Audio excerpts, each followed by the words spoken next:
Em 4 de agosto de 2020, uma grande quantidade de nitrato de amônio que havia sido armazenada indevidamente no porto de Beirute explodiu, matando 181 pessoas, ferindo pelo menos 6 mil e deixando 300 mil desabrigados, causando bilhões em danos à propriedade. A explosão pode ser ouvida em Chipre sentida na Turquia, Síria e Israel e é considerada uma das explosões não nucleares mais devastadoras e poderosas da história. Nos dias após o desastre, uma fotografia foi encontrada no telefone recuperado de um fotógrafo. O fotógrafo morreu na explosão. A foto mostra bombeiros heróicos tentando desesperadamente invadir um depósito de Beirute, Armazém 12, após relatos de um incêndio. Uma unidade de 10 bombeiros foi enviada com 7 seguindo de perto os 3 que tentavam entrar no armazém. Momentos depois, o armazém explodiu, a explosão engolindo todos os 10 bombeiros. Em 1985, um desastre atingiu a pequena cidade de Armero, na Colômbia, quando um vulcão próximo entrou em erupção, causando um deslizamento de lama enorme e destrutivo. A erupção do vulcão estava fermentando desde a década de 1840 e em setembro de 1985 havia liberado tremores tão violentos que os moradores das cidades próximas ficaram com medo. O Nevado del Ruiz entrou em erupção em 13 de novembro de 1985, provocando deslizamento de lama. A lama cobriu pelo menos 85% de Armero, destruindo casas, estradas e pontes, e prendendo os moradores que tentaram fugir. A maioria das pessoas da cidade morreu, até 25 mil. Isso significava que apenas 1/5 da população sobreviveu. Horas se passaram antes que os esforços iniciais de resgate começassem, deixando muitas pessoas presas e apavoradas antes de sua morte. 2 dias após o desastre, o fotojornalista Frank Fournier foi até Armero com a intenção de tirar fotos do esforço de resgate. Fournier ficou chocado com o caos e os gritos horríveis de pessoas à beira da morte. Um fazendeiro se aproximou de Fournier e o levou até uma menina que estava presa embaixo de sua casa por 3 dias. Omaira Sanches Garzón, de 13 anos, foi enterrada até pescoço na água e nos escombros, e a equipe de resgate trabalhava sem parar para libertá-la.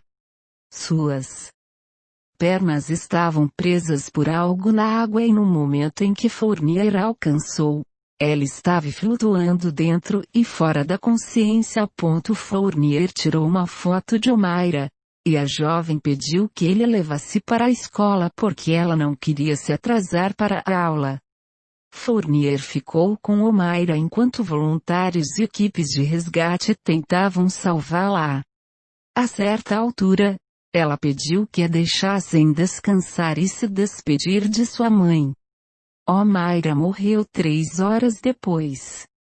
Em South Sulawesi, Indonésia, vive um grupo étnico chamado Toraja que pratica o animismo. Eles acreditam que entidades não humanas, incluindo fauna, flora e às vezes objetos inanimados, possuem um espírito. O grupo também pratica rituais funerários complicados, que por si só são ocasiões para as famílias se reunirem e o resto dos moradores participarem desses eventos e reafirmarem seu compromisso com as crenças e tradições antigas. Alguns desses eventos fúnebres duram vários dias seguidos, já que várias cerimônias devem ser realizadas. Como a família média de Toraja não tem o dinheiro necessário para cobrir os custos do funeral, às vezes leva meses a anos antes que as cerimônias sejam realizadas. Nesse ínterim, o falecido é embalsamado e mantido sob o mesmo teto que sua família. Quando eles são enterrados e as cerimônias são concluídas, o falecido é colocado em um lindo caixão e enterrado em cavernas ou suspenso em um penhasco. Quando um bebê morre, eles não são enterrados da mesma maneira. Se um bebê morrer antes de começar a dentição, seus restos mortais são embrulhados em um pano e colocados dentro de um espaço oco no tronco de uma árvore. A lacuna é coberta com fibra de palma e selada. Assim que a árvore começa a sarar, acredita-se que a criança foi absorvida por ela. As primeiras fotos foram tiradas no final da década de 1820, mas levou mais um século para que os sorrisos se tornassem a expressão padrão nelas. Antes disso, expressões sombrias eram a norma, com alguns pesquisadores e especialistas modernos acreditando que dentes ruins poderiam ter sido uma das razões para fotos sem sorrisos naquela época. Outra teoria diz que, como as fotos demoravam muito para tirar no século XIX, era difícil para as pessoas segurar o sorriso por tempo suficiente.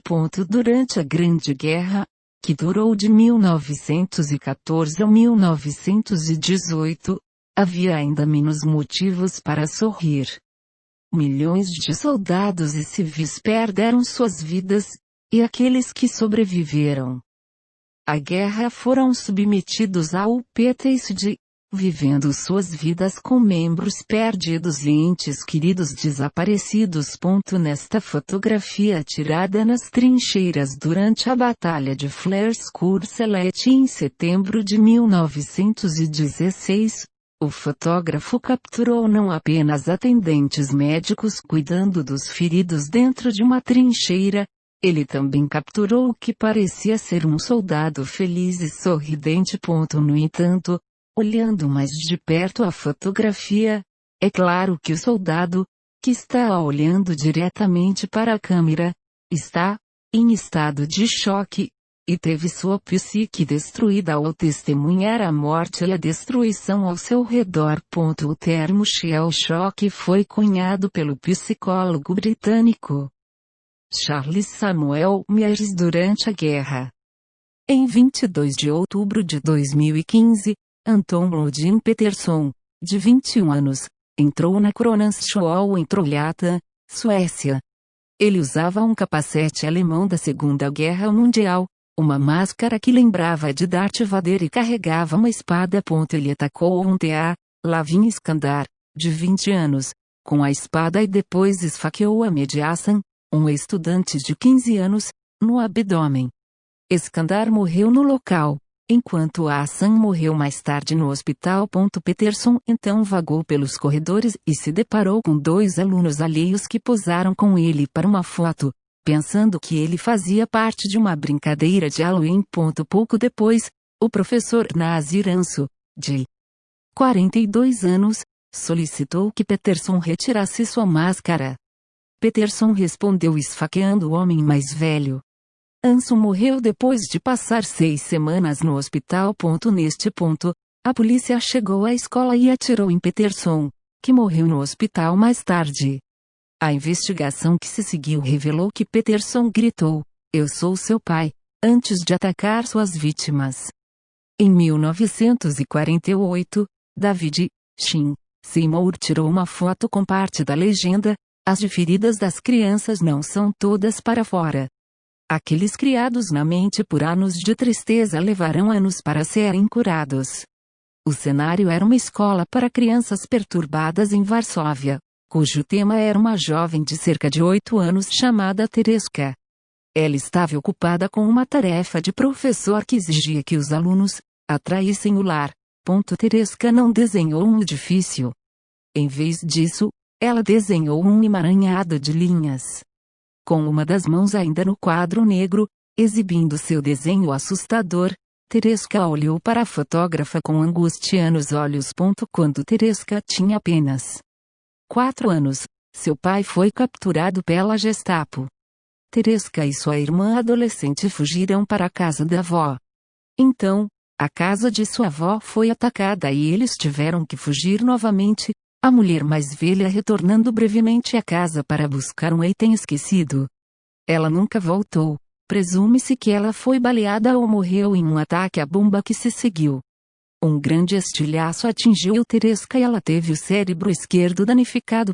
Teresca e sua irmã já dizia passaram 3 semanas caminhando por uma zona de guerra antes de finalmente chegarem a uma aldeia.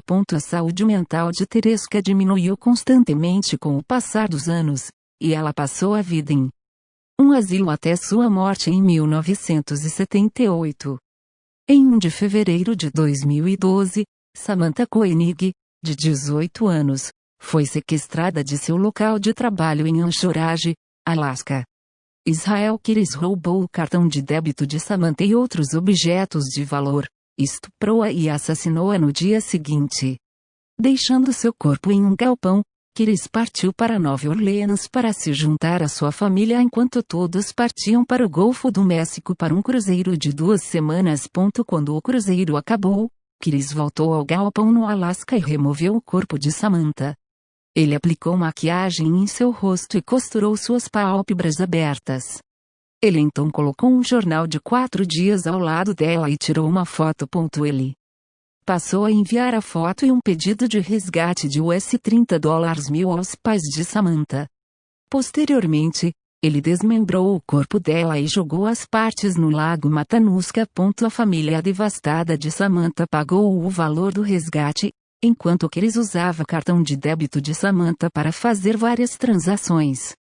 Ele acabou sendo localizado e preso por ser descuidado com as transações. Israel Kiris morreu por suicídio em 2 de dezembro de 2012 enquanto era mantido sob suspeita de assassinato.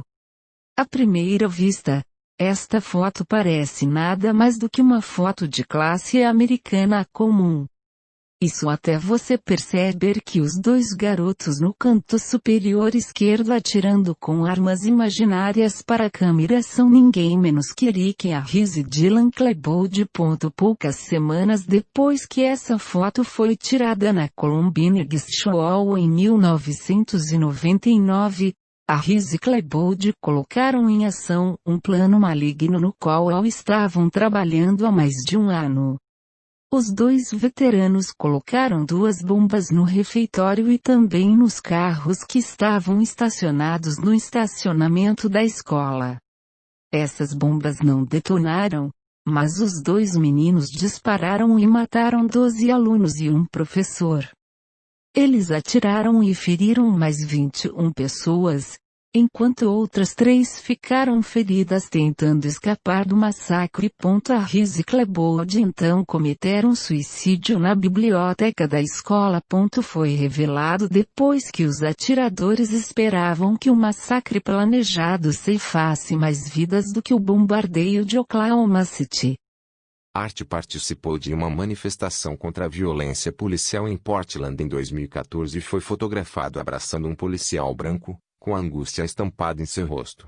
A imagem se tornou viral em várias plataformas e o jovem foi colocado no centro das atenções. A emoção palpável visível no rosto do menino na foto ganhou um significado totalmente novo em março de 2018, quando o mundo acordou com a notícia de que o SUV da família Art havia caído de um penhasco na Califórnia. Todos os membros da família estavam no carro no momento, e a polícia acreditou que a motorista, Jennifer, caiu do penhasco intencionalmente. 5 corpos foram recuperados na ocasião. Mais tarde, o corpo de Sierra, uma das 6 crianças, foi recuperado e os restos mortais de Anna Art foram encontrados em uma praia em maio de 2018. Posteriormente, foi descoberto que Jennifer estava sob a influência de álcool enquanto dirigia e que Sarah estava no banco do passageiro procurando maneiras diferentes de acabar com a própria vida. Uma das pesquisas incluiu quanto tempo leva para morrer de hipotermia durante o afogamento em um carro. Durante a investigação que se seguiu, detalhes terríveis da vida familiar de Art vieram à tona. Houve denúncias de abuso infantil e um dos vizinhos da família disse a um canal de notícias que Devonte, de 15 anos, costumava ir à sua casa pedindo comida.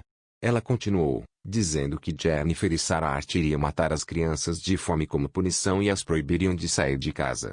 O corpo de Devonte Art nunca foi encontrado. Entre 1800 e 1900, os bisões americanos foram caçados por colonos americanos que tinham uma sede de sangue aparentemente insaciável pelos animais. Os trens cross country estavam apinhados de caçadores que miravam no bisão pelas janelas e matavam vários de uma vez. Uma vez que o bisão fosse abatido, os caçadores sairiam, esfolariam e cortariam suas línguas. Os restos do bisão foram deixados para se decompor ao sol quente. Entre 1872 e 1874, uma empresa ferroviária despachou 500.000 de peles de bisão para o leste e, por fim, a população de bisões foi quase dizimada. Seus números diminuíram para meras centenas, do que foi estimado entre 30 a 60 milhões. Esta fotografia capturou o rescaldo do massacre horrível.